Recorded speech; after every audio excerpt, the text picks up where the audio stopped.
So today's lesson is about vapor pressure. So this is kind of an aside to a lot of the rest of the unit, but it needs to be known in order to finish out the unit. So while it doesn't really seem like we're going to be talking about solutions here when we talk about vapor pressure, it's going to tie in. So that's why we have to do it here. So we're going to start off by just asking a very simple question, and what is the boiling point of water? And I'm specifically asking in Celsius. I'm sure you have an idea, but in case you don't, it's 100 degrees Celsius. I think we've talked about it in class, that this is why the whole Celsius scale was made. 100 degrees is boiling, 0 degrees is freezing, and a degree is just 1/100th of that distance. So 100 degrees Celsius by definition, that's why it's called Celsius or centigrade, cent for 100. So that's all lovely. 100 degrees Celsius, rather warm, 212 Fahrenheit, you probably know that also. And so then the question becomes, if I spill a cup of water on the table, will the water last there forever? To which I'm sure that you're very quickly going to say, absolutely not. It's not going to stay there forever. So then what happened to the water? Well, it turned into a gas, and so you might say, well, it evaporated. And there's a big difference between that term and another related term called vaporizing. Okay? It didn't boil. It didn't boil. How did the water get away? Well, what happened was that some of the molecules became gas molecules. Some of the liquid molecules became gas molecules, and that doesn't necessarily have to happen only at the boiling point. It didn't turn 212 degrees out, yet the water still doesn't last there forever. So some liquid molecules become vapor molecules even at temperatures below the boiling point. I'll just switch it to BP so I don't lose my line breaks here. There we go. That leads us to this concept of vapor pressure, which is exactly what it sounds like, the pressure due to the vapor. So I can't really do this as I might do in class normally, which is to find somebody with a closed water bottle, like a closed Poland Spring bottle, and you think about it, you can think about it yourself. So you have the bottle, okay, so here's a big bottle right here, and there's liquid most of the way up, but then there's some gas right at the top. And that gas exerts a pressure on the liquid and on the bottle. And depending on a couple of factors, one in particular, you can change the vapor pressure of the water inside that closed bottle, and that's going to end up having a big impact here. So what formally vapor pressure is it is the pressure due to gas molecules over a liquid.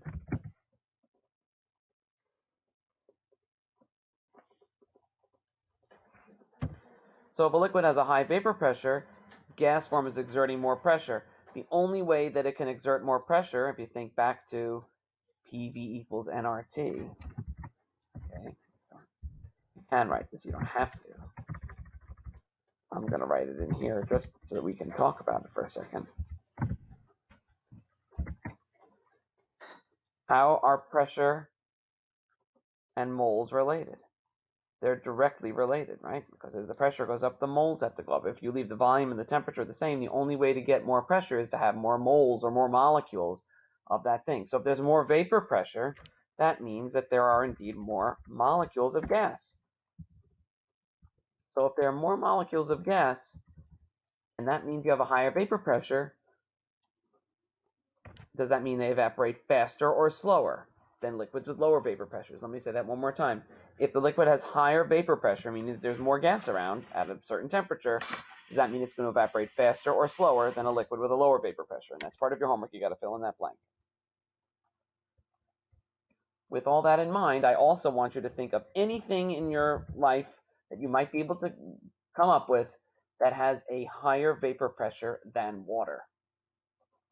And if you can't think of anything, that's okay. I bet you can, but if you can't, you're going to have an opportunity in a minute to come up with examples from other sources. So don't worry about it too much if you don't have anything. So we'll leave that for now so we can talk about it in class. Moving on, vapor pressure and boiling point. Now, boiling point has a formal definition. The point that it boils. No, not the point that it boils. Okay, it is the minimum temperature at which the vapor pressure of a liquid is equal to the atmospheric pressure. Oops, cursor down there. There we go.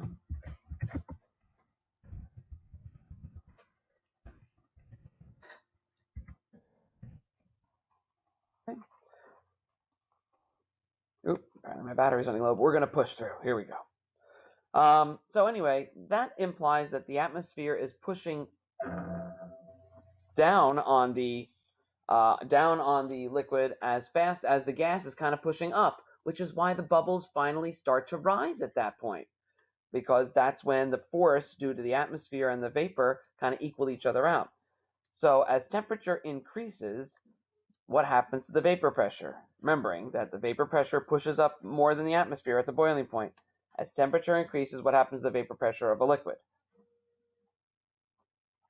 If you're not sure, take a look at table H in your reference tables.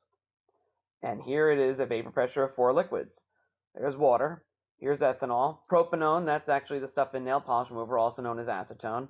And ethanoic acid is the acid in vinegar. So I want you to take a look at these, and I want you to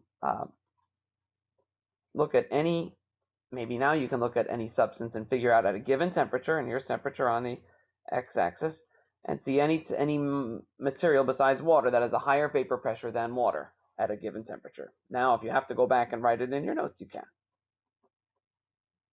All right, what is atmospheric pressure? Atmospheric pressure, regular atmospheric pressure, is 101.3 kilopascals. That's nothing new. The reason I'm using kilopascals is because if you look at the table, it's in kilopascals. Annoying thing about this table H is that you have, take a look at the boxes are worth 5 degrees each on the x-axis, but they're worth 10 kilopascals on the y-axis. See, this is 0 to 50, and that's 0 to 25. That's annoying, and be careful about that. It's something that does catch students from time to time. Now I want to look at water's vapor pressure at its boiling point at 100 degrees Celsius. So let's take a look at the table here, and let's go to water at 100 degrees Celsius, and let's see, where does it cross? Oh, look, it crosses this dashed line, which is 101.3 kilopascals. Well, wait a second, that makes an awful lot of sense, because the vapor pressure equals the atmospheric pressure at the boiling point. And so if the atmospheric pressure is 101.3 kilopascals, therefore that is the boiling point. So let's write that down. What is water's vapor pressure at its boiling point? It's 101.3 kilopascals. Shock? No. Oops. Oh, my battery's very low. I better stop soon. It's okay. We'll make a second file. It looks like I just made a new file. Go back here. The shock. Oh, not a shock, because